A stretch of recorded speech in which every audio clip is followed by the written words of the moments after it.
और मैंने ये पूछा है कि ये पर्दे के पीछे क्या हो रहा है, हुक्मरानी किसको दी जा रही, क्यों दी जा रही है, और आप इस हुक्मरानी में शामिल हैं या अभी आप भी 2-4 सीटों के पीछे लगे हुए हैं। बिस्मिल्लाहिर्रहमानिर्रहीम। ना साहब, आपने अपने इंट्रो में जो सूरत हाल है वो बड़े जो है ना पूरी उसकी एक तरतीब बताई है कि किस तरह से क्या होता रहा है, क्या हो रहा है, क्या पार्टियां चाह रही हैं, क्या इस वक्त और पंडित क्या कह रहे हैं। मेरा ख्याल है कि जो अभी आपने बात की है कि सबसे पहले कि हुकूमत कौन देता है, इक़्तिदार कौन देता है, इख्तियार कौन देता है, इख्तियार किन के पास है, यही सबसे बड़ी बदकिस्मती। और हमेशा मैं जहाँ भी मौका मिलता है मैं ये बात करता हूँ, जिनका इख्तियार है, जिनके नाम पे जमहूरियत की बात होती है, वो तो अवाम है। बदकिस्मती ये है कि इस पूरे खेल के अंदर वो कहीं भी नहीं है। सही,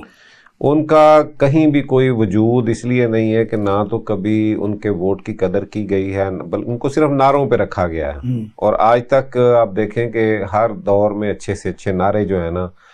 वो कभी तो इस्लाम का नारा लगा है, कभी रोटी कपड़े मकान का लगा है, कभी नए पाकिस्तान का लगा है, कभी पेरिस और लंदन बनाने का लगा है, कभी एशियन टाइगर बनाने का लगा है। लेकिन दुख की बात यह है कि हम वहीं के वहीं खड़े हैं जहां से सफ़र बल्कि पीछे को गए हैं। लेकिन अब तो बिजली के 300 यूनिट का लगा है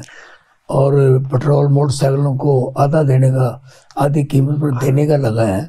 देखें, ये सारी बातें जो है ना, मैं समझता हूँ कि जब तक किसी मुल्क के अंदर रूल ऑफ लॉ ना हो, जब तक कोई सिम्मत ना हो उसकी, जब तक आप देखें कि आप जितना मर्जी सस्ता कर दें, चीज़ें सस्ती दे दें, लेकिन ये आज़ादी पे, उनकी राय पे, उनकी कीमत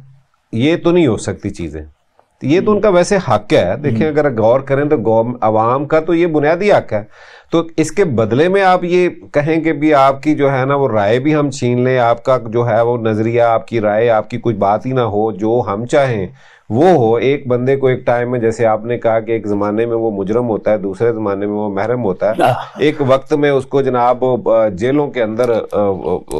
डाल दिया जाता है, एक ज़माने में उसको कहीं से जमानत नहीं मिलती, एक ज़माने में उसके ऊपर हर तरह की जो है ना बात की जाती है और बताया ये जाता है कि ये चोर हैं, ये पाकिस्तान के लिए, ये मुल्क के लिए, ये अदालतों में फैसले हैं, ये रिस्क हैं। और एक ज़माने में फिर कहा जाता है कि यही उम्मीद है, और उसको एक उम्मीद बना के लाया जाता है, और उसको जिस अंदाज में लाया जाता है, फिर उस वक्त आइन और कानून की जिस तरह पामाली की जाती है आपके सामने है कि फिर तो ना देखा गया है कि जनाब इस मुल्क के अंदर लोगों को इंसाफ लेने के लिए कई कई दहाइयाँ लग जाती हैं, और यहाँ पे 19 घंटे के अंदर जो है ना वो सारे प्रोसेस जो है ना, बल्कि कुछ मिनटों के अंदर भी कुछ मामले हुए हैं। फिर एयरपोर्ट के ऊपर उनके लिए नादरा भी चला जाता है, उनके लिए वहाँ पे अदालतों के जो है ना एहलकार भी चले जाते हैं, और उनको वो सब कुछ मिल रहा होता है जो जिसकी नज़ीर कानून के अंदर इस पाकिस्तान की तारीख में नहीं मिलती। मैं समझता हूँ कि चलें, ये काम अगर आपने करना ही है तो कम से कम उसकी तरतीब तो ठीक कर लें। कम से कम लोगों की आंखों में मट्टी डालने के लिए, कोई धूल डालने के लिए कोई काम ऐसा कर लें। बिल्कुल ऐसा ना करें कि लोगों को ये बता दें कि इस मुल्क के अंदर कोई निज़ाम नहीं है, इस मुल्क के अंदर कोई कानून नहीं है, जो हम कहें वो कानून है, जो हम चाहें वो कानून है। ये ना करें खुदारा। ये 25-26 करोड़ का मुल्क है, इनके जज्बात की थोड़ी सी जो है ना कदर जो है ना वो